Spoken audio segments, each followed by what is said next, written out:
Hello बच्चों, नमस्ते। Welcome to this amazing session. आज हम बच्चों अगला टॉपिक एसएचएम का आपके सामने लेके आए हैं, वो है स्प्रिंग ब्लॉक सिस्टम।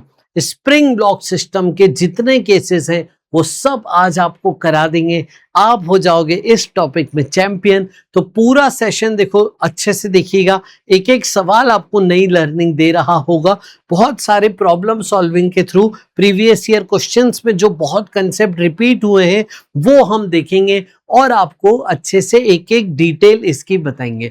तो इस सेशन को पूरा देखिएगा, फिर मार्क्स ऐप पे जाके प्रैक्टिस कीजिएगा। टेलीग्राम ग्रुप का लिंक है डिस्क्रिप्शन में, उसे जरूर ज्वाइन कीजिएगा। तो आ जाओ बच्चों, लेट्स बिगिन द सेशन। इस सेशन में हम करेंगे स्प्रिंग ब्लॉक सिस्टम में टाइम पीरियड पे बहुत सारी बातचीत। तो सबसे पहले हमें आना चाहिए कि force method to find time period क्या होता है, स्टेप्स क्या होती है। आइए, ये हम पहले भी डिस्कस कर चुके हैं। सबसे पहले आपको मीन पोजीशन आइडेंटिफाई करनी है, फिर मीन पोजीशन से थोड़ा सा स्मॉल अमाउंट एक्स डिस्प्लेस करना है। उसके बाद एफपीडी बनाना है। सारे नेट रीस्टोरिंग फोर्स को आपको आइडेंटिफाई करना है, मीन पोजीशन की तरफ नेट फोर्स कौन सा आ रहा है, और फिर उसको F इक्वल टू माइनस के एक्स से कंपेयर करना है। एक्सिलरेशन आए तो माइनस ओमेगा स्क्वायर से कंपेयर करना है। अब जब आप फोर्स निकालोगे, इससे कंपेयर करोगे तो के आ जाएगा। सॉल्व करके उसको के को यहाँ पे रख के टाइम पीरियड आपको मिल जाएगा। आई बात समझ में? आइए थोड़ी सी इस पे बातचीत करते हैं। सबसे पहले मैं स्प्रिंग ब्लॉक सिस्टम ले लेता हूं। हॉरिजॉन्टली स्प्रिंग को रखा हुआ है, समझ गए? चलिए, स्मूथ जमीन है, फ्रिक्शन नहीं है, तभी एनर्जी कंजर्व होगी, तभी आप एसएचएम बोलोगे, कांस्टेंट एम्पलीट्यूड का। अब नेचुरल लेंथ ही आपकी मीन पोजीशन है बेटा, यहाँ पे और कोई फोर्स नहीं है, बस यही आपका सेटअप है। नेचुरल लेंथ ही मीन पोजीशन हो गई। अब आप क्या कीजिएगा, ब्लॉक को थोड़ा सा डिस्प्लेस कीजिएगा, एक्स अमाउंट आगे खींच दीजिए। तो जैसे ही आप एक्स अमाउंट आगे खींचेंगे ब्लॉक को, तो इसका एफबीडी क्या हो गया देखिए। इसके एफबीडी में एमजी और नॉर्मल तो बैलेंस हो जाएंगे। इस तरफ मीन पोजीशन की तरफ वापस खींचने वाला फोर्स था स्प्रिंग फोर्स, जो कि है के एक्स। तो आप फोर्स को लिखोगे के एक्स। अब आपको वेक्टर दिखाना होगा, एक्स इस डायरेक्शन में है, फोर्स इस डायरेक्शन में। तो ये दिखाने के लिए कि दोनों अपोजिट सेंस में है, आप एक माइनस साइन लगाते हो वेक्टर दिखाने के लिए, डायरेक्शन दिखाने के लिए। फिर मास इंटू एक्सिलरेशन, एक्सिलरेशन आ गया, यस। और देखिए फिर आप कंपेयर कर लीजिए, तो आप देखिए ओमेगा आ गया। फिर टाइम पीरियड क्या होता है बच्चे? टाइम पीरियड होता है 2 pi root m, 2 pi by omega बच्चे, यस। मतलब ओमेगा का रेसिप्रोकल ले लीजिए, तो ये हो गया 2 पाई रूट एम बाय के। ये हुई आपकी पूरी बेसिक से कंप्लीट वर्किंग। अब अगर मैं वर्टिकली अलाइन कर दूं स्प्रिंग को, तो कैसे करेंगे? आ जाओ, देखो यहाँ पे एक इंपॉर्टेंट लर्निंग मिलेगी जिसको हम आगे हर जगह यूज करेंगे। देखो, स्प्रिंग को हमने ब्लॉक से कनेक्ट कर दिया, ये नेचुरल लेंथ है। अगर मैं ग्रेविटी कंसीडर कर रहा हूं तो नेचुरल लेंथ इस बार मीन पोजीशन नहीं है, ये थोड़ा सा नीचे गिरेगा। मीन पोजीशन निकालना है, ये डिस्प्लेसमेंट में एक्स नॉट कंसिडर कर लेता हूं। तो ब्लॉक जब यहां पे आ गया तो इसका एफबीडी क्या होगा? के एक्स नॉट ऊपर एम जी नीचे। आपने मीन पोजीशन की कंडीशन निकालनी है, वो आपको देखो मिलेगा एम जी बराबर के एक्स नॉट। ठीक है, ये हमें मिल गया। अब मीन पोजीशन आई है, अब इससे और डिस्प्लेस कीजिएगा, इससे एक्स और डिस्प्लेस कीजिएगा। अब इसका एफबीडी बनाइए, तो mg तो बच्चे एज इट इज रहेगा। स्प्रिंग का फोर्स कितना हो जाएगा जरा बताओ? तो स्प्रिंग में टोटल इलोंगेशन देखो कितना आ गया, एक्स नॉट प्लस एक्स। ये टोटल इलोंगेशन आ गया है स्प्रिंग के फोर्स का। अब नेट रीस्टोरिंग फोर्स बताइए, मीन पोजीशन की तरफ नेट फोर्स क्या होगा? तो देखिए दोनों को सब्ट्रैक्ट किया जाएगा,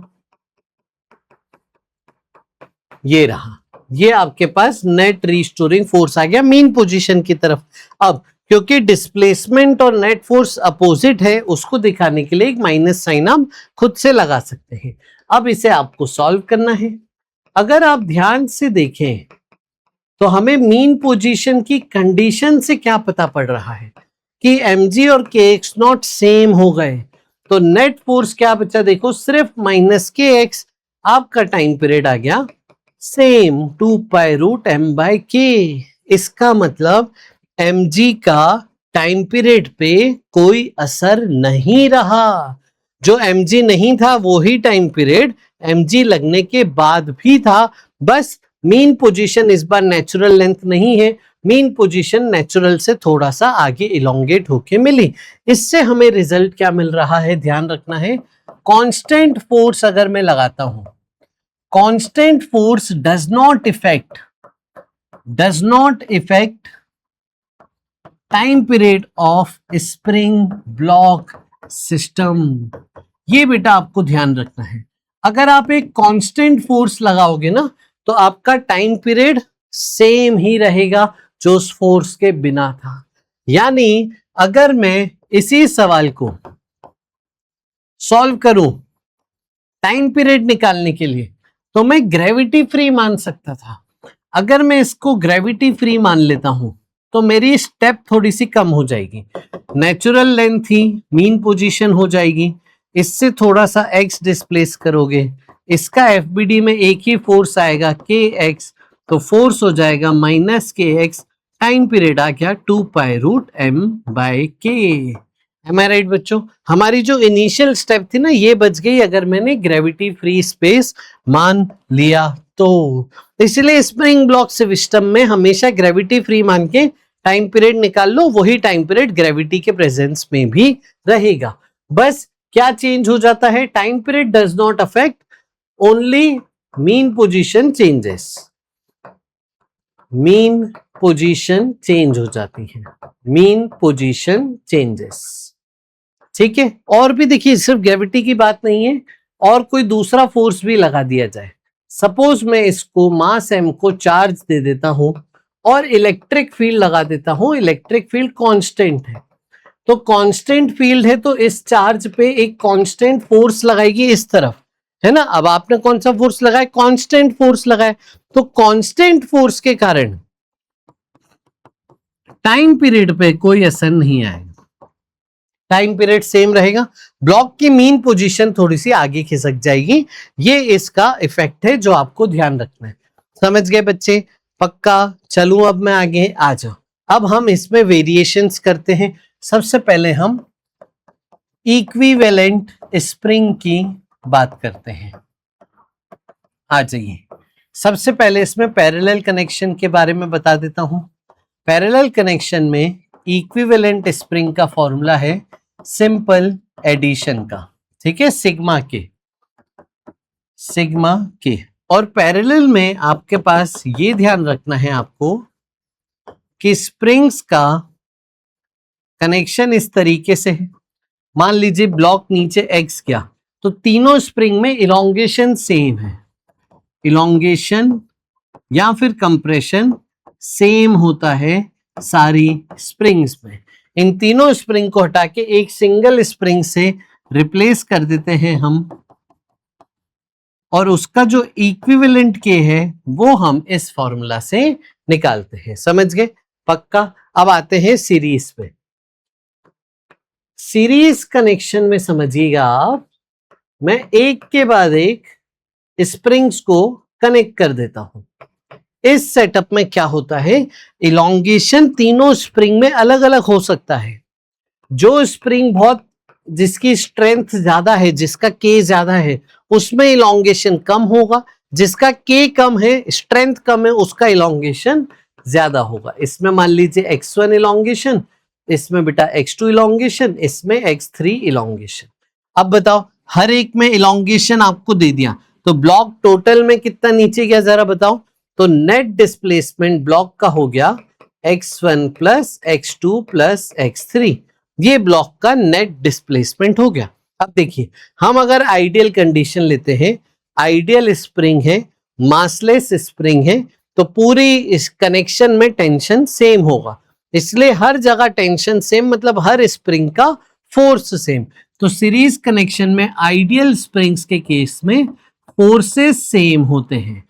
इसका मतलब K1x1 equal to K2x2 equal to K3x3 आप कह सकते हो। इन तीनों को हटा के एक सिंगल K इक्विवेलेंट से रिप्लेस करोगे और K इक्विवेलेंट हम इस फॉर्मूला से निकाल रहे होते हैं। आई बेटा बात समझ में? पक्का? चलें आगे। चलो एक सवाल करते हैं, फिर हम इससे और अच्छे से समझ पाएंगे। आ जाओ बेटा।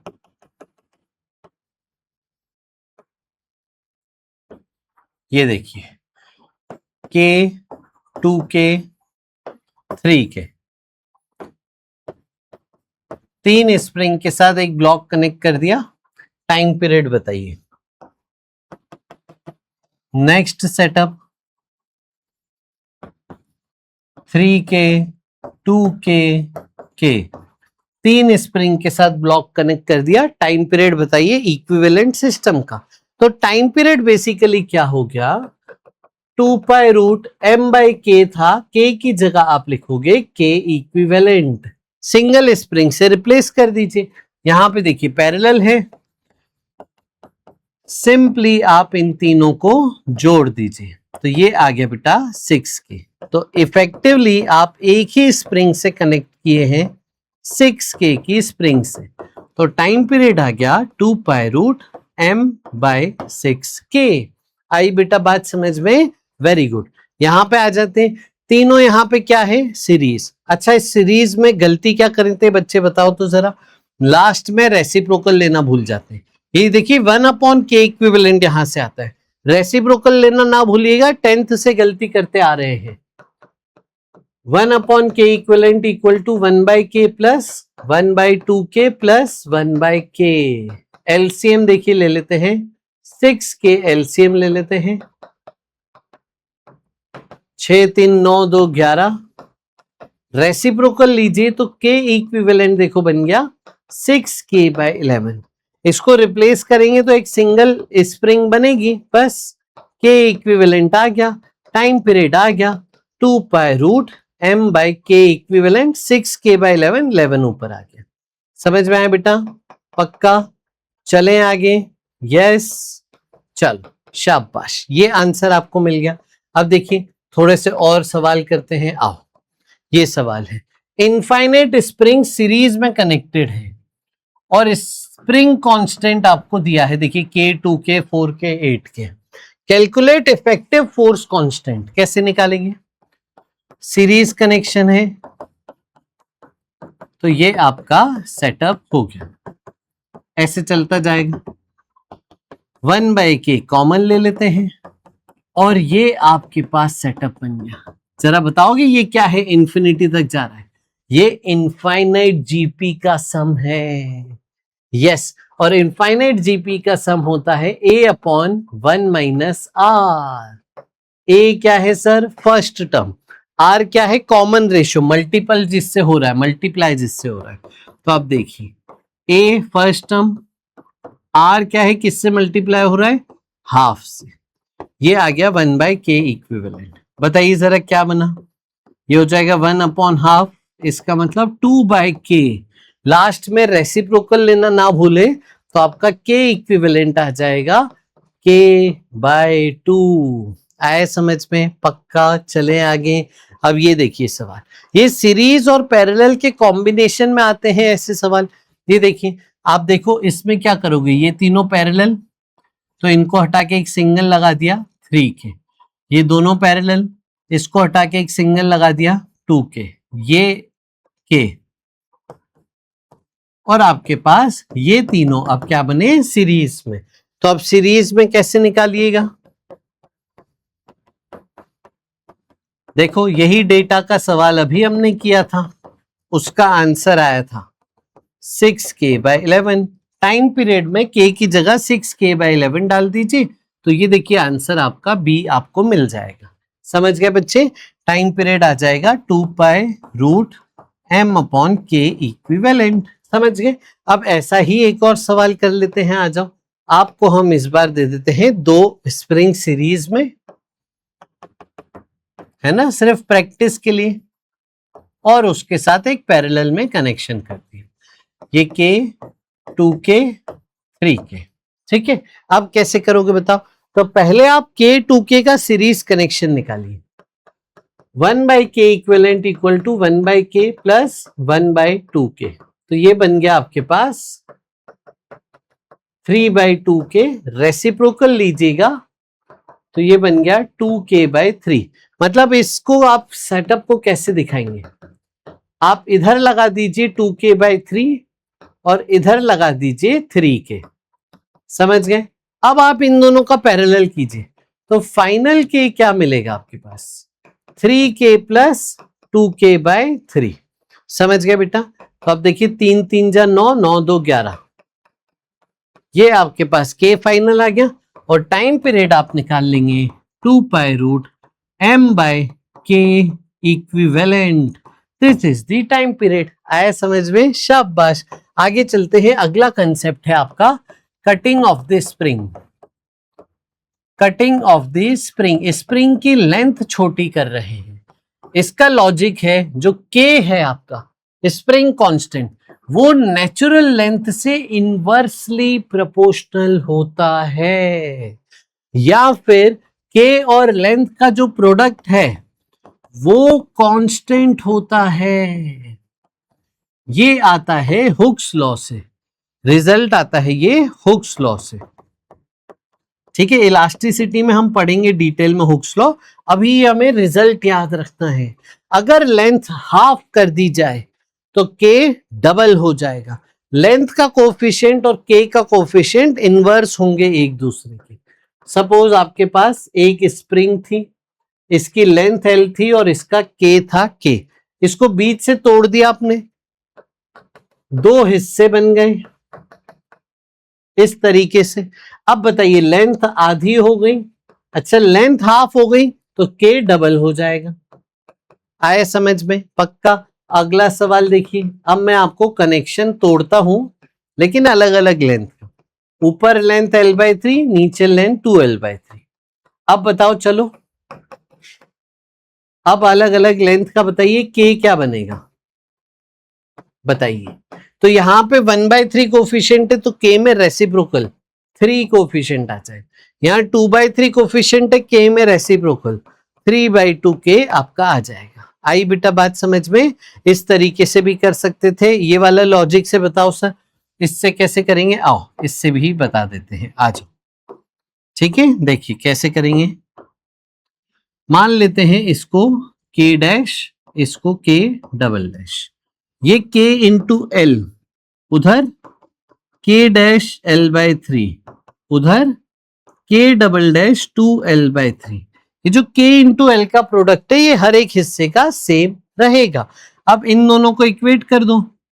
ठीक है, तो इन दोनों को इक्वेट करोगे तो k डैश आ जाएगा 3k।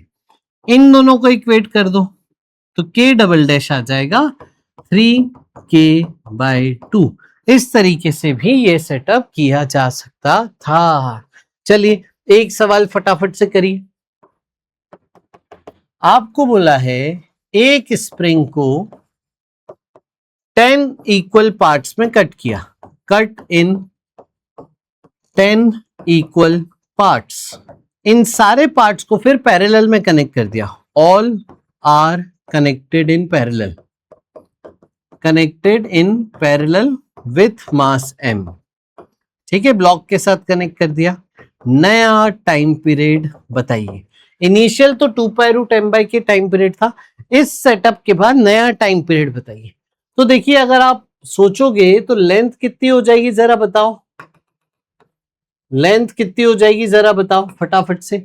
तो आप बोलोगे 10 इक्वल पार्ट में कराए, यानी लेंथ हो जाएगी l/10। अगर लेंथ 110 थे तो k 10 गुना हो जाएगा, तो हर एक स्प्रिंग का 10k 10k 10k आ जाएगा। अब इन सब का पैरेलल यानी k इक्विवेलेंट क्या आएगा, 10k प्लस 10k, ऐसे 10 बार, यानी 10k इंटू 10, यानी k इक्विवेलेंट आ गया 100k और टाइम पीरियड आ गया बच्चे 2π√m/100k। आया बच्चे समझ में? तो ये आपका सेटअप आ चुका है। आइए अब इस सेटअप को आगे बढ़ाते हैं। आगे बढ़ने से पहले है ना, एक सवाल जो आया हुआ है एग्जाम में वो करके बताओ जरा। आ जाओ जल्दी से बेटा, ये सवाल पढ़ो। कैसे करोगे? सीरीज कनेक्शन पे बेस्ड ये एक सेटअप है। यस, करिए। सीरीज कनेक्शन पे बेस्ड ये एक सेटअप है। आपसे बोला जा रहा है पी पॉइंट का एम्पलीट्यूड बताइए। अगर मैं इसमें इलोंगेशन x1 मानता हूं, इसमें इलोंगेशन x2 मानता हूं, तो ब्लॉक कितना आगे जाएगा? x1 plus x2। करेक्ट है बच्चे, ये हमने सीखा था अभी। अब आपको एम्पलीट्यूड में बात करनी है, तो इसका एम्पलीट्यूड a दिया है, यानी x1 प्लस x2 की वैल्यू a हो चुकी है। ये आपके पास पहली इक्वेशन बनी। सेकेंड इक्वेशन, मासलेस स्प्रिंग है, आइडियल स्प्रिंग है, सब में सेम फोर्स होगा, टेंशन सेम होगा। इसका मतलब K1 x1 equal to K2 x2। ये मेरे पास दूसरी कंडीशन आ गई। अब आपसे पूछ रहा है P का एम्पलीट्यूड बताना है।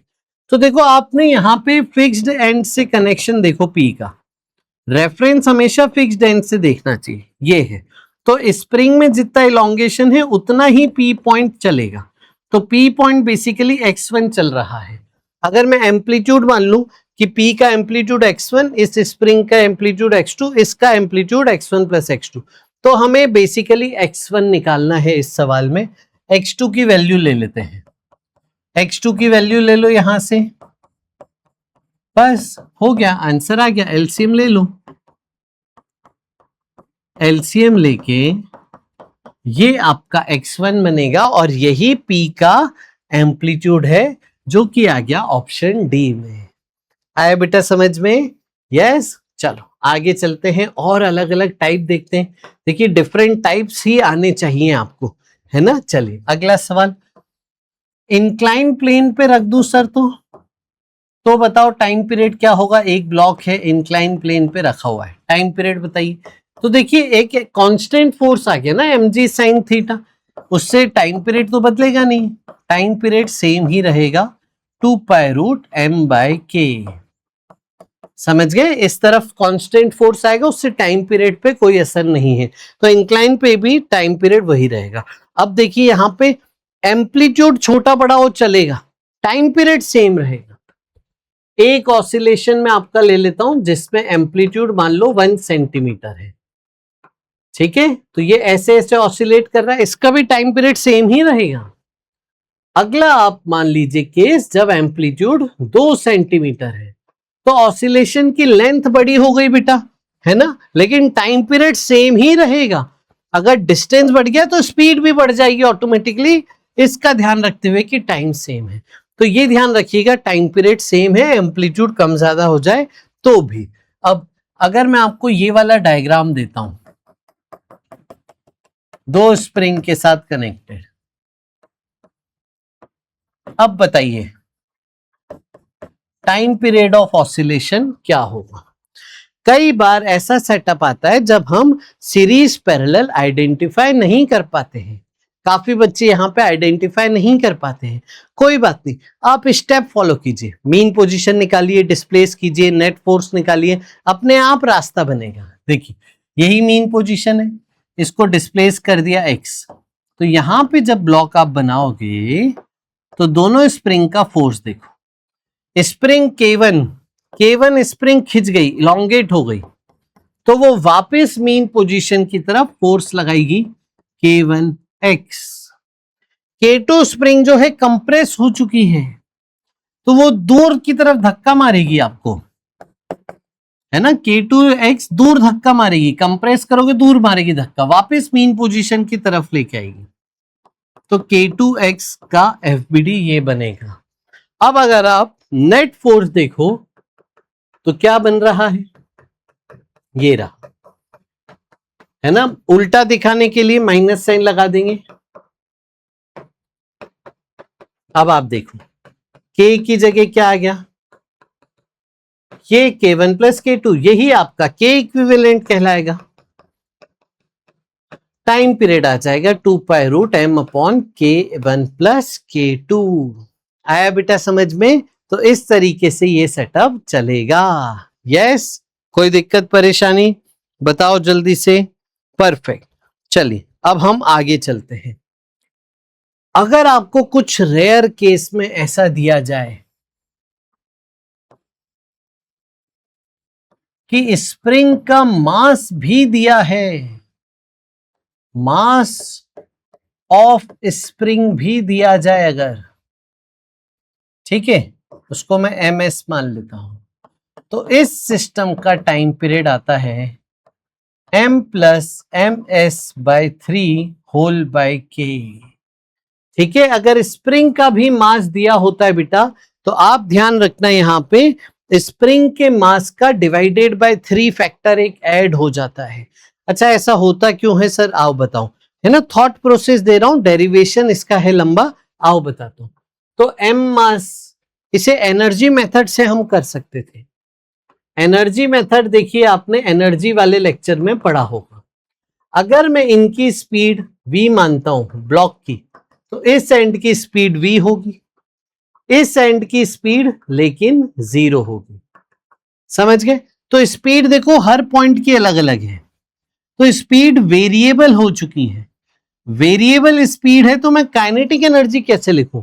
तो मैं क्या करता हूं, x लेंथ पे dx थिकनेस की स्प्रिंग मानता हूं, इसकी काइनेटिक एनर्जी, इसकी स्पीड कैसे लिखता हूं? तो लीनियर हम, है ना, l लेंथ पे जो चेंज, बेसिकली इसको 0 लेंथ मान लो अगर, तो 0 पे स्पीड 0, यहां से मान लो, चलो और सिंप्लीफाई कर देते हैं आपके लिए, ये x मान लेते हैं, तो l लेंथ पे स्पीड v, तो x लेंथ पे स्पीड हो जाएगा v by L into x.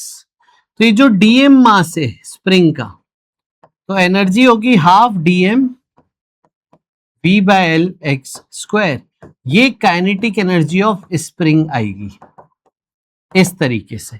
फिर आप एनर्जी मेथड यूज कीजिए, टोटल एनर्जी लिखिएगा half m v square block के लिए, kinetic energy of spring plus potential energy, फिर इसको पूरा डिफरेंशिएट करके आपको तब जाके टाइम पीरियड मिलता है एनर्जी मेथड से, जब स्प्रिंग मास वाली हो। तो आप बस ये याद रखो, मास बाय 3 टाइम पीरियड में आपको ले लेना है। समझ गए बेटा? कोई दिक्कत परेशानी? कर लोगे ये, शाबाश। अब देखो अगला सेटअप, बहुत इंपॉर्टेंट सेटअप है ये। दो ब्लॉक स्प्रिंग से कनेक्टेड है, M1 और M2, दो ब्लॉक स्प्रिंग से कनेक्टेड है। इस सेटअप का टाइम पीरियड का फॉर्मूला आता है बेटा 2 पाई रूट म्यू बाई के।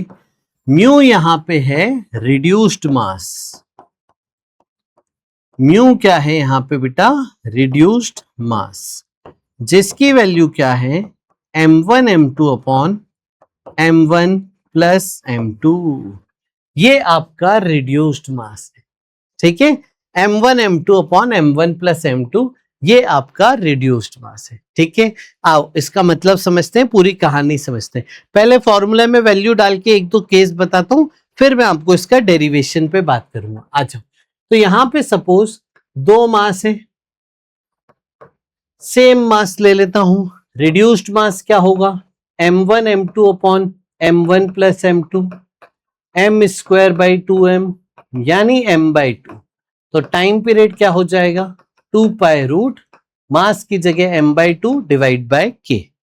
अगला सवाल, दोनों का मास इस बार अलग ले लेते हैं, सपोज m और 3m ले लिया, तो रिड्यूस्ड मास क्या आ जाएगा बेटा, देखो यह आ जाएगा 3/4m। तो टाइम पीरियड हो जाएगा 2 pi root m reduced mass by k. आया बेटा समझ में? फॉर्मूले में वैल्यू डालने आई। अब इसका डेरिवेशन बताऊं और ये क्या है, कैसे आ रहा है, ये पूरी कहानी बताता हूं। सोचो बेटा, आपने स्पीड दे दी कुछ, ठीक है, इसको ऐसे खट स्पीड दे दी, तो स्पीड दे दी, सब कुछ स्मूथ है, थोड़ी देर बाद ये भी चलने लगेगा, तो आपके दोनों ब्लॉक चलने लगे, लेकिन रस्सी से कनेक्टेड नहीं है, तो इनका मोशन सेम नहीं होगा। स्प्रिंग से कनेक्टेड है, इनका मोशन बदलते रहेगा। आप देखिए ये कंप्रेस भी होगी स्प्रिंग, इलोंगेट भी होगी। अभी देखिए इस सेटअप में आपको समझ में आ रहा है, पहले की स्प्रिंग इलोंगेट होगी, फिर नेचुरल लेंथ पाएगी, फिर कंप्रेस होगी, फिर नेचुरल लेंथ पाएगी, फिर इलोंगेट, फिर नेचुरल लेंथ, फिर कंप्रेस, फिर नेचुरल लेंथ, फिर इलोंगेट, फिर नेचुरल लेंथ, फिर कंप्रेस, फिर नेचुरल लेंथ, फिर इलोंगेट, फिर नेचुरल लेंथ, फिर कंप्रेस, फिर नेचुरल लेंथ। ऐसी ही कहानी चलती रहेगी। और ये सेटअप देखो कैसे होगा, ऐसे ऐसे करते हुए ये सेटअप आगे बढ़ रहा होगा। तो ग्राउंड से देखने पे बच्चे को ये थोड़ा कॉम्प्लिकेटेड सेटअप लगता है, इसीलिए इस सेटअप का टाइम पीरियड निकालने के लिए सबसे अच्छा है centre of mass as frame of reference से देखना। सेंटर ऑफ मास से देखिए आप, ठीक है। जब आप सिस्टम को सेंटर ऑफ मास से देखेंगे तो सेंटर ऑफ मास रेस्ट पे मान लिया जाएगा, समझ गए। सेंटर ऑफ मास की पोजीशन निकाल लेते हैं, आ जाओ, ठीक है। सेंटर ऑफ मास की पोजीशन निकाल लेते हैं, इसे में 0 0 L 0, सेंटर ऑफ मास यहां पे कहीं आ जाएगा। इसकी पोजीशन क्या होगी सेंटर ऑफ मास की, m1 into 0 plus m2 into L upon m1 plus m2। मतलब ये जो दूरी है ये सेंटर ऑफ मास की ओरिजिन से दूरी आपको मिल गई। अब देखिए सोच कैसी है, सेंटर ऑफ मास रेस्ट पे, तो सेंटर ऑफ मास पे बैठ जाओ, उसको रेस्ट पे कर दो, वहां पे हिंज मान लो। अब ये हिस्से को अलग देखो इतनी स्प्रिंग के साथ, ये हिस्से को अलग देखो इतनी स्प्रिंग के साथ, ये रहा हिस्सा, ये m1। अब देखिए थोड़ी सी सोच सिंपल है, इसको मैं k1 कह देता हूं, ये आगे पीछे ऑसिलेट करेगा, इसका टाइम पीरियड होगा 2 pi root m1 bye k1। समझ गए, यहां तक कहानी क्लियर है, पक्का। चलो आगे चलते हैं। अब यहां पे अगर मैं सोचूं, देखो यहां पे अगर मैं सोचूं तो मुझे k1 निकालना है, तो अभी मैंने कटिंग ऑफ द स्प्रिंग का कंसेप्ट सिखाया था, उससे आप k1 निकाल लो। देखो कैसे, L लेंथ का k था तो k into L, k1 into length इसकी कितनी होगी, ये रहा, k इंटू L कॉन्स्टेंट है, तो हम कर रहे हैं k1 L1 is equal to k2 L2 is equal to k into L initial वाला। तो इससे देखिए k1 कितना आ गया, है ना, k1 कितना आ गया, देखिए यहां से m1 plus m2 upon m2 into k, ये k1 आ गया। अब टाइम पीरियड में वैल्यू रख दीजिए, m1 अपॉन k1 में वैल्यू रखी, ये रहा, k1 की वैल्यू रखिए, डिवाइड बाय m2 ऊपर चले जाएगा, ये देखो। और m1 m2 upon m1 plus m2 को क्या मान लिया, रिड्यूस्ड मास, तो टाइम पीरियड आ गया 2 pi root mu by k से। यस, ऐसे ही अगर आप इसके लिए लिखोगे 2 pi root m2 bye k2, k2 निकालोगे, kl को k2 l2 से मल्टीप्लाई करके l2 ये वाली लेंथ निकालोगे, उसके बाद निकालोगे, टाइम पीरियड सेम आएगा। दोनों डब्बे देखो ऑसिलेशन तो साथ में ही कर रहे हैं ना, साथ में ही ऑसिलेशन शुरू हुआ, साथ में ही ऑसिलेशन खत्म होगा, टाइम पीरियड तो दोनों का सेम आएगा, किसी एक से आप निकाल सकते थे और ये आंसर आ गया। अब यहां पे आपको ओमेगा पूछे तो time period 2 pi by omega से आप बता देना, कोई बोले फ्रीक्वेंसी बताओ तो आप फ्रीक्वेंसी 1 अपॉन टाइम पीरियड से बता देना, समझ गए। Omega angular frequency, F frequency. तो ये सेटअप बहुत आपको काम आता है, ये सेटअप का आप पूरा अच्छे से ध्यान रखिएगा, समझ गए बेटा। चलें आगे, कहानी बढ़ाएं आगे। चल अब देखो थोड़े से सवाल जवाब हो जाए सर, आ जाओ, थोड़े से सवाल जवाब हो जाए सर। देखिए ये सवाल पढ़िए जरा, एक 2 kg का ब्लॉक है, 10 मीटर पर सेकेंड से आ रहा है, k की जो वैल्यू है वो पाई स्क्वायर है, इसको अटैच किया है एक और 2 kg ब्लॉक से, वो वाला रेस्ट पे था। Time for which rear block मतलब पीछे वाला block remains in contact with the spring, spring के साथ कॉन्टैक्ट कितनी देर तक रहेगा इस ब्लॉक का। सबसे पहले तो टाइम पीरियड निकाल लेते हैं, 2 पाई रूट म्यू बाई के, म्यू क्या होगा बेटा, m1 m2 upon m1 plus m2 1 kg आ गया म्यू। तो आप देखो टाइम पीरियड कितना हो गया, k की वैल्यू देखो पाई स्क्वायर का रूट, पाई से पाई कट गया, 2 सेकेंड आपका टाइम पीरियड है। देखो इस सेटअप को सेंटर ऑफ मास से देखना बहुत अच्छा होता है। तो सेंटर ऑफ मास से फ्रेम ऑफ रेफरेंस से अगर मैं मानूं, सेंटर ऑफ मास बीच में आ जाएगा सेम मास है ना, तो ये ब्लॉक इस स्प्रिंग से टकराया, अच्छा बंधा हुआ नहीं है, ठीक है, इस कारण से अंतर है थोड़ा सा, तो ये टकराया, कंप्रेस करेगा, वापस नेचुरल लेंथ पे आएगा। अब नेचुरल लेंथ के बाद जब इलोंगेशन जाएगा तो डब्बा क्या स्प्रिंग से बंधा हुआ नहीं था, तो स्प्रिंग को पकड़ के खींच नहीं पाएगा, तो ब्लॉक यहां से अलग हो जाएगा। तो इलोंगेशन वाली साइकिल तो खत्म हो गई, तो आधी ही साइकिल बची। तो रिक्वायर्ड टाइम हमारे पास क्या हो गया, रिक्वायर्ड टाइम है आधी साइकिल का टाइम, यानी टाइम पीरियड का आधा, यानी 1 सेकेंड। तो आंसर आपको मिल गया ऑप्शन सी। आया बेटा समझ में? चलो आगे चल रहे हैं, एक दो सवाल और करते हैं, फिर हम अलग टाइप ऑफ प्रॉब्लम पे चलेंगे, ठीक है। ये वाला सवाल देखिए, पढ़िए, आ जाओ। सवाल देखिए क्या है, एक स्प्रिंग है जिसकी नेचुरल लेंथ 40 सेंटीमीटर है, स्प्रिंग कांस्टेंट दिया है, ब्लॉक का मास दिया है, स्प्रिंग को वर्टिकली सीलिंग से अटैच किया था। अब ब्लॉक को ऐसी जगह से रिलीज किया जहां पे स्प्रिंग की लेंथ दी है। मोर देन वन करेक्ट सवाल है, एम्पलीट्यूड पूछा है, मैक्सिमम वेलोसिटी पूछा है, मैक्सिमम एक्सीलरेशन पूछा है, मिनिमम पोटेंशियल एनर्जी पूछा है। आओ इसे समझते हैं। सबसे पहले आप डायग्राम बनाइए ऐसे सवालों में। ये आपकी नेचुरल लेंथ हुई, ठीक है, ऐसे लेवल बनाया करो हमेशा स्प्रिंग वाले सिस्टम में। अगर आप ऐसे प्रॉपर डायग्राम लेवलिंग नहीं करोगे ना तो आप कंफ्यूज हो जाओगे। उसके बाद देखिए मीन पोजीशन, मीन पोजीशन पे आप mg बराबर kx करते हैं, मास 1 था, g को 10 मान लिया, k बेटा क्या है 500, तो x क्या आ गया, यहां से x आ गया 1/50 मीटर में, यस, और इसे 100 से मल्टीप्लाई कर दो तो 2 सेंटीमीटर, यानी 2 सेंटीमीटर नीचे आपकी मीन पोजीशन का लेवल है। समझ गए? चलो अब क्या हुआ, अब आपने 45 सेंटीमीटर, देखिए स्प्रिंग की लेंथ 40 थी, 2 और तो 42 लेंथ पे मीन पोजीशन आई। आपने 45 लेंथ पे, 45 लेंथ पे आपने, कहां गया ये रहा, 45 लेंथ पे ब्लॉक को रिलीज किया था। तो आपकी 45 लेंथ मतलब यहां से 5, यहां पे आपने ब्लॉक को रिलीज किया, रिलीज किया मतलब स्पीड 0 थी, स्पीड 0 मतलब ये एक्सट्रीम पोजीशन हो गई, और ये दूरी हो गई 3 सेंटीमीटर। अब बताओ एम्पलीट्यूड क्या होता है, मीन से दूरी कि नेचुरल से दूरी, मीन पोजीशन से दूरी, इसीलिए एम्पलीट्यूड यहां पे कहलाएगा 3 सेंटीमीटर। आया समझ में? तो एम्पलीट्यूड ये 5 गलत जवाब है, यस। चलो अब बोल रहा है maximum speed, minimum speed, maximum energy, ये सब बातें कर रहा है।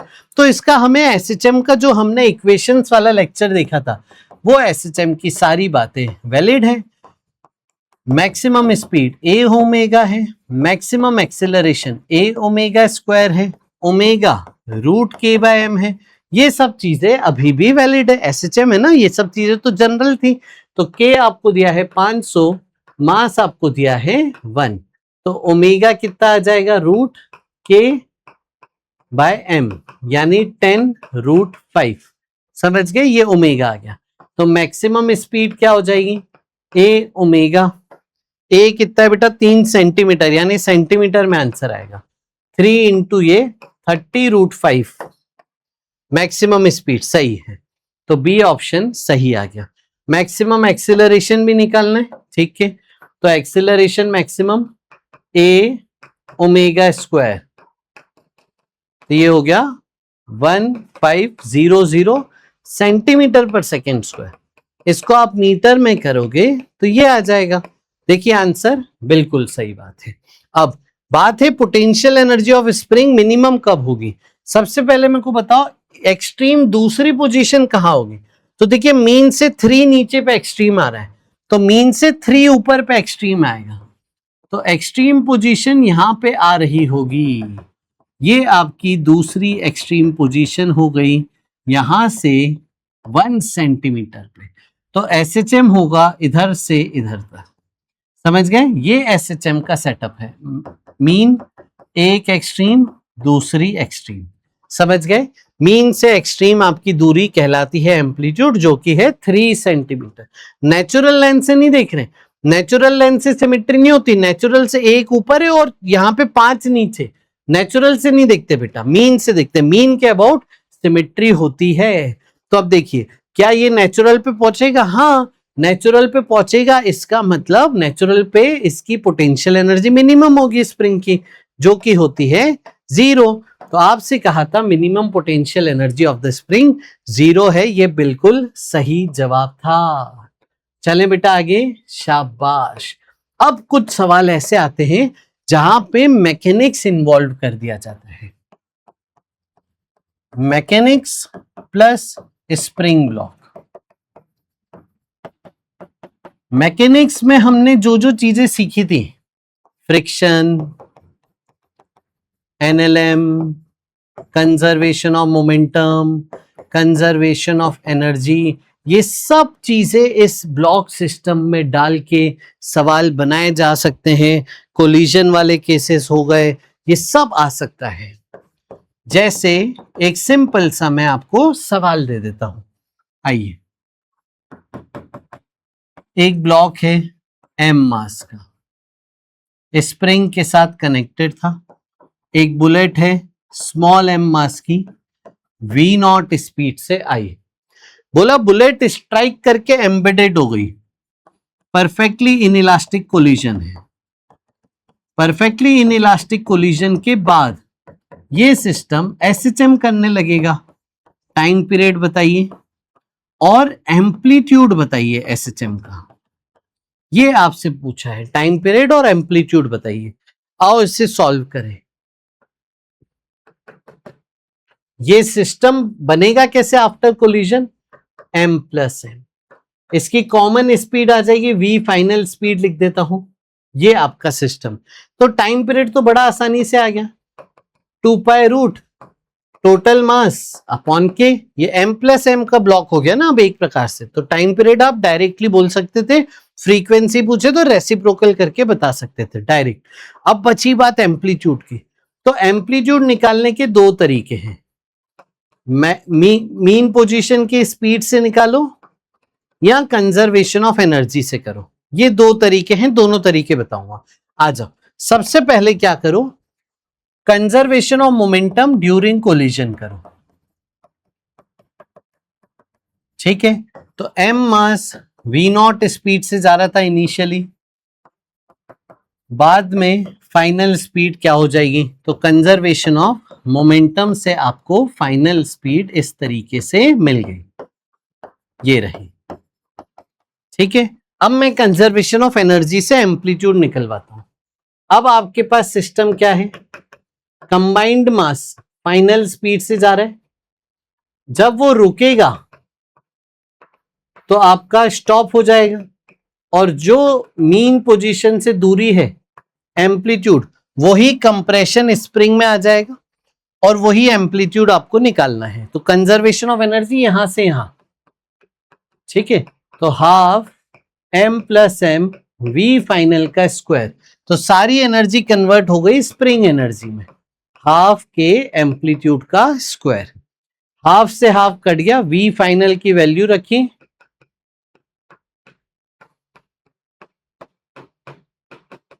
ठीक है? तो देखिए एक m प्लस m भी कट जाएगा, k आ जाएगा नीचे, ये आपका एम्पलीट्यूड का स्क्वायर बन गया, यानी एम्पलीट्यूड आ जाएगा m v0 upon root k into m plus m।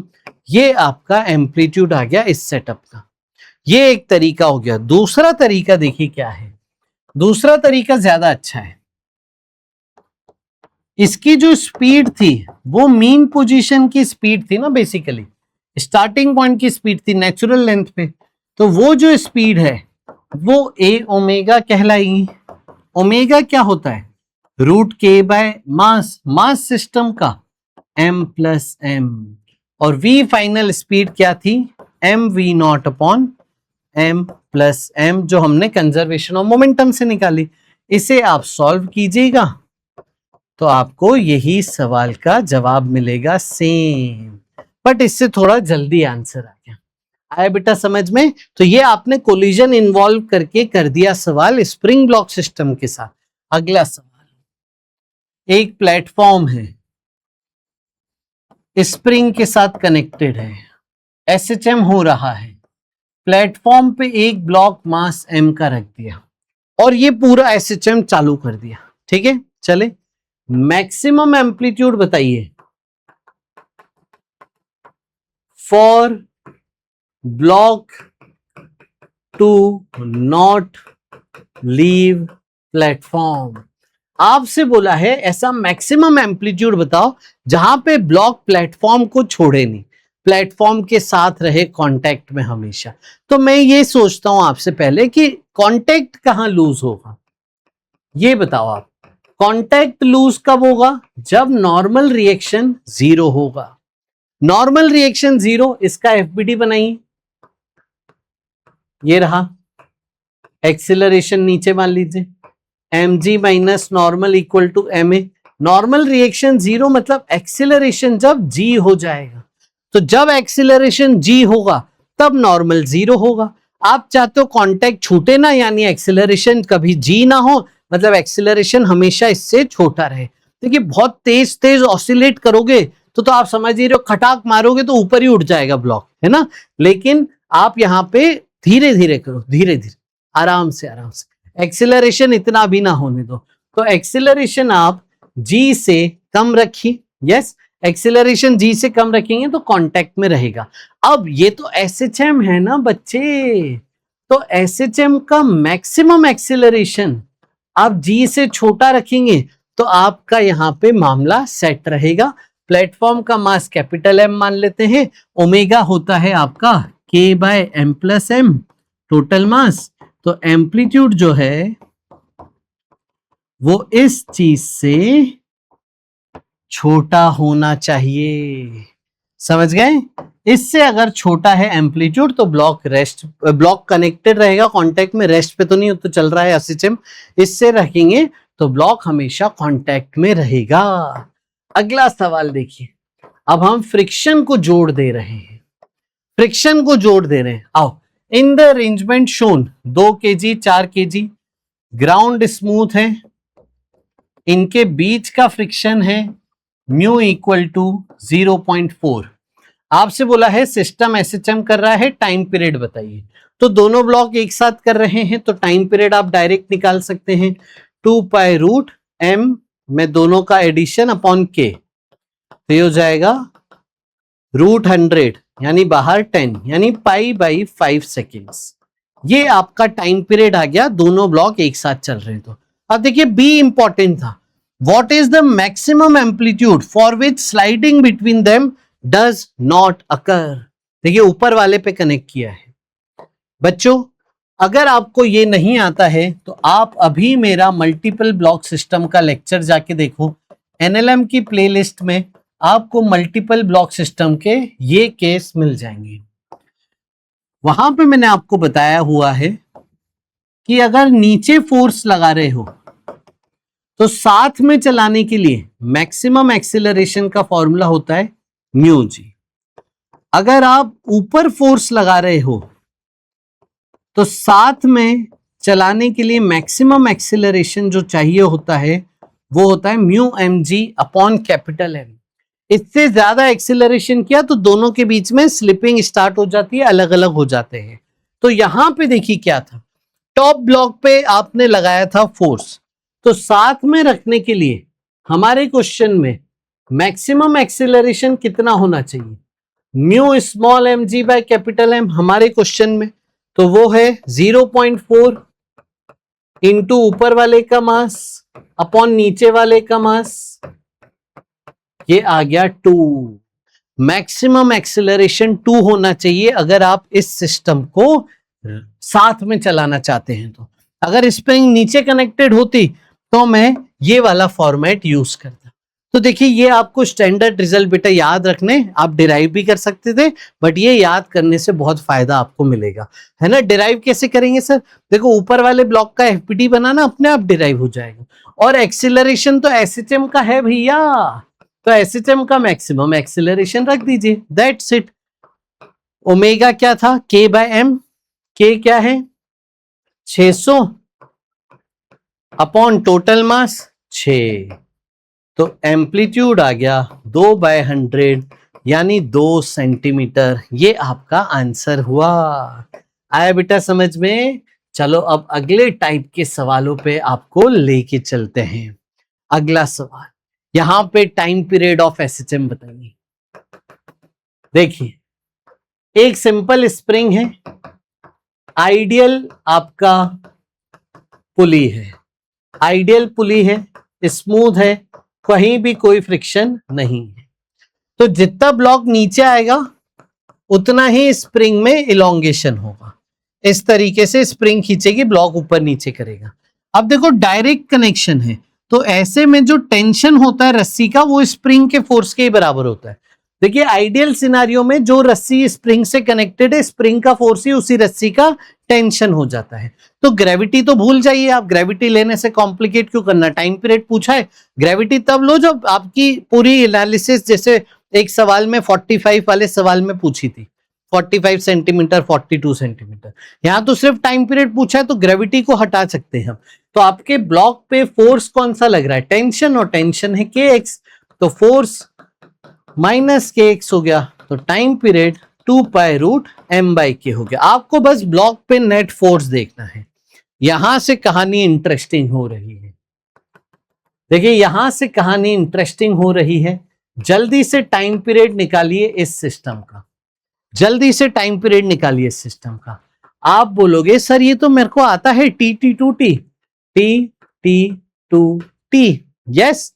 तो अब देखो स्प्रिंग का जो फोर्स है वो 2 टेंशन के बराबर, तो टेंशन आ गया kx/2। ब्लॉक के ऊपर मैं वजन निकालूं तो टेंशन लग रहा है, तो ब्लॉक पे जो फोर्स है वो kx/2 है, तो टाइम पीरियड आ जाएगा सर 2π√ मास अपॉन k की जगह बस k/2 रख देना। समझ गए? जितने बच्चों ने भी ये सोचा वो गलत है। ये गलत है, ये गलत है। क्यों गलत है आओ मैं बताऊं।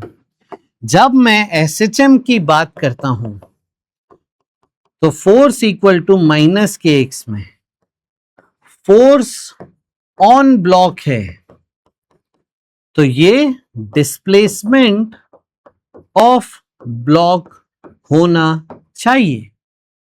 अगर मैं ब्लॉक का डिस्प्लेसमेंट एक्स मानता हूं तो स्प्रिंग में एक्स इलोंगेशन नहीं आएगा, कंस्ट्रेंट रिलेशन लगेगा, तो स्प्रिंग में इलोंगेशन मानिएगा y। इसका मतलब जो 2 टेंशन है इसको आप लिखोगे k इंटू वाई, इधर का टेंशन इधर का स्प्रिंग फोर्स, तो 2 टेंशन के वाई के बराबर, तो टेंशन आ गया यहां से KY/2, और ब्लॉक का एफबीडी जो हुआ उस पर टेंशन ऊपर, तो फोर्स आ गया टेंशन के बराबर, मतलब -KY/2। अब देखिए ये एसएचएम की इक्वेशन नहीं है, अभी एसएचएम में ब्लॉक का डिस्प्लेसमेंट चाहिए, तो स्प्रिंग का इलोंगेशन है। यहां मामला गड़बड़ हो गया है, तो इसको कैसे सॉल्व करेंगे ध्यान से सुनो। आओ सुनना मेरी बात। कंस्ट्रेंट रिलेशन का अगर आपको नहीं आता है तो मेरा जाके अभी लेक्चर देखिए, जहां पे मैंने एनएलएम की प्लेलिस्ट में आपको मिल जाएगा। कंस्ट्रेंट रिलेशन का मैंने आपको बताया है कैसे करते हैं। वर्क डन बाय टेंशन 0 करते हैं, टेंशन इनटू डिस्प्लेसमेंट का वर्क डन 0 करते हैं। ये अगर x नीचे जा रहा है, इस पे टेंशन ऊपर है, इसका वर्क डन -tx, यहां पे टेंशन डबल टेंशन है तो ये work done double tension y equal to 0। इधर उधर ले जाओ तो y आ जाएगा x/2। आया समझ में? अब देखो आप, ठीक है, अब समझना। तो यहां पे फोर्स कितना है सर? KY, उसका आधा आधा बांटो, तो इस पे फोर्स आ गया KY/2।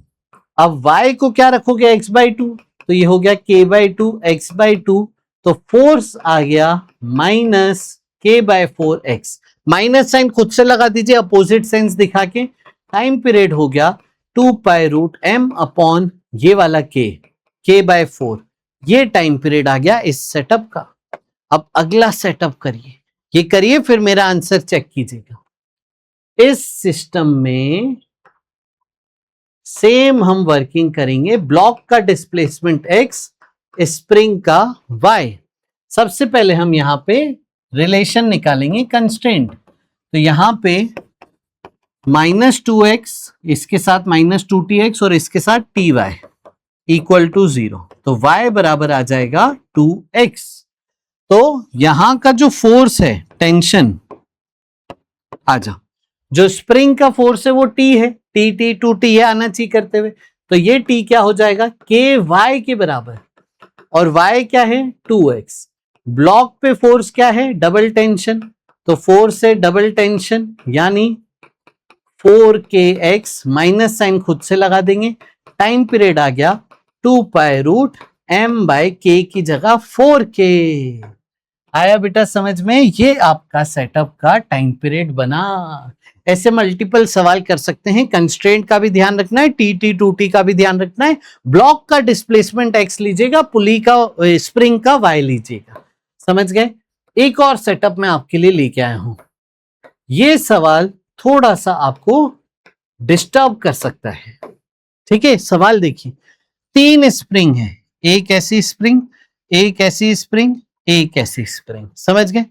आपको बोला है कि पार्टिकल को ये 45 डिग्री वाली स्प्रिंग के अलोंग थोड़ा सा डिस्प्लेस किया और छोड़ दिया, तो पार्टिकल ऐसे ऐसे वाइब्रेट करने लगा, उसका एसएचएम का टाइम पीरियड बताइए। इसको मैं देखो थोड़ा सा रोटेट करके ऐसे बना देता हूं, सोचने में आसानी होगी। कभी आपके पास सवाल आए तो आप भी ऐसे कर सकते हो। आ जाओ, एम मास के ये 90 डिग्री एंगल है बेटा, ये आपका सेटअप दिया है आपको, ठीक है? चलो अब ध्यान से सुनेंगे, करना कैसे है इन सवालों को आओ समझना। सबसे पहले ग्रेविटी फ्री मान लीजिए, क्योंकि हमें टाइम पीरियड में mg का रोल नहीं है। x इधर डिस्प्लेस कीजिए, तो ब्लॉक पे ऊपर वाली स्प्रिंग का फोर्स आ जाएगा kx, और स्मॉल डिस्प्लेसमेंट मानना है। बहुत ज्यादा डिस्प्लेस करोगे तो सारे एंगल बदल जाएंगे। स्मॉल डिस्प्लेसमेंट के लिए ही एसएचएम मानना है। दो स्प्रिंग के बीच में 90 डिग्री एंगल था ये, इसका मतलब ये 45 और ये 45। अब देखो एक्स इलोंगेशन इसमें आया, इस स्प्रिंग में, इसमें इलोंगेशन तो है नहीं, इसमें कंप्रेशन है, इसको कंप्रेशन मिलेगा। कंप्रेशन मिलेगा तो ये इधर धक्का मारेगी स्प्रिंग। अच्छा, कंप्रेशन एक्स नहीं होगा, एक्स का कंपोनेंट होगा, तो इस तरफ एक्स का कंपोनेंट है एक्स cos 45, तो ये स्प्रिंग इधर फोर्स लगाएगी के एक्स cos 45, और 45 डिग्री एंगल y से है तो ये 45 हो गया। ठीक इसी तरीके से ये भी इस तरफ फोर्स लगाएगी के एक्स cos 45 डिग्री पे। आया समझ में? अब इन दोनों के कंपोनेंट लिए जाए, ऊपर वाले ऐड, इधर सब्ट्रैक्ट, के एक्स cos 45 का फिर से कंपोनेंट, तो एक और cos 45 आ गया, और ऐसे दो तो इंटू 2। यस, तो ये देखिए क्या बन गया, cos स्क्वायर 45, cos 45 1/√2 का स्क्वायर 2 कट जाएगा, तो नेट फोर्स यहां पे बन गया के एक्स प्लस के एक्स। यस, ये रहा के एक्स प्लस के एक्स, उसका होल माइनस, तो ये हो गया -2kx, तो k की जगह रख दिया जाएगा 2k। ये आ गया आपके पास टाइम पीरियड। आए समझ में कैसे करना है? पहले आप कंपोनेंट लेके डिस्प्लेसमेंट निकालिए, फिर स्प्रिंग का कंपोनेंट लीजिएगा। तो ये आपका सेटअप का सवाल हो गया। आइए अब हम last problem of the day पे चलते हैं। इस सवाल में आपका एसएचएम का एक जनरल अप्रोच काम कर रही है। देखिए कौन सी अप्रोच पे ये एक सवाल बनाया गया है। एम्पलीट्यूड आपको दिया है 10 सेंटीमीटर, ठीक है, लेकिन 5 सेंटीमीटर की दूरी पे वॉल आ गई, दीवार आ गई, तो टक्कर हो गई दीवार से, तो 10 सेंटीमीटर कवर ही नहीं कर पाए। इलास्टिक कोलिजन है तो एनर्जी का लॉस नहीं, टक्कर करके वापस आ गए। आइए, तो आपका ये मीन पोजीशन, ये एक एक्सट्रीम, ये दूसरा एक्सट्रीम, तो आपका ऑसिलेशन ऐसे चलता, लेकिन बीच में ही दीवार आ गई, ये रही दीवार, ठीक है। तो सबसे पहले तो आप देखो 10 सेंटीमीटर है, 5 सेंटीमीटर पे दीवार है, तो मैं एम्पलीट्यूड के टर्म्स में लिख देता हूं a/2 पे दीवार है, तो आपकी ये वाली साइकिल गायब हो गई, समझ गए, इधर जाके वापस आ, एनर्जी लॉस नहीं है इसलिए इस तरफ तो पूरा जाएगा, इधर नहीं जा पाया। तो आप सोचो क्या क्या हुआ, मीन से नेगेटिव एक्सट्रीम गए, नेगेटिव एक्सट्रीम से मीन आ गए, अब मीन से प्लस a/2 तक ही जा पाए और फिर प्लस a/2 से वापस मीन आ गए। अब इसको आप फेजर में करो, देखो फेजर में कैसे, तो मीन से नेगेटिव एक्सट्रीम गए, नेगेटिव एक्सट्रीम से मीन पे आ गए, मीन से a/2 तक जा पा रहे हैं। a/2 मतलब फेजर वाला लेक्चर आप देखिएगा, वहां मैंने सिखाया है a/2 मतलब 30 डिग्री। अब a/2 से एक्सट्रीम नहीं जा पा रहे हैं, तो ये वाला सेटअप खत्म हो गया, इस सेटअप में आप नहीं जा पा रहे हैं, इधर भी नहीं जा पा रहे हैं। अब मीन से a/2 गए, फिर अगला a/2 से मीन आ गए, तो a/2 से मीन आप इधर से इधर आ गए, ये 30 डिग्री, ठीक है। अब देखो टोटल एंगल कितना कवर किया आपने, 30, 180 और 30, तो टोटल आपकी साइकिल अब इतनी ही बची है, यानी 240 डिग्री एंगल की बची है। अब देखिए पूरी साइकिल का एंगल था 360 डिग्री, उसका टाइम पीरियड था t, 240 डिग्री का टाइम पीरियड क्या होगा, ये आपसे सवाल में पूछा है।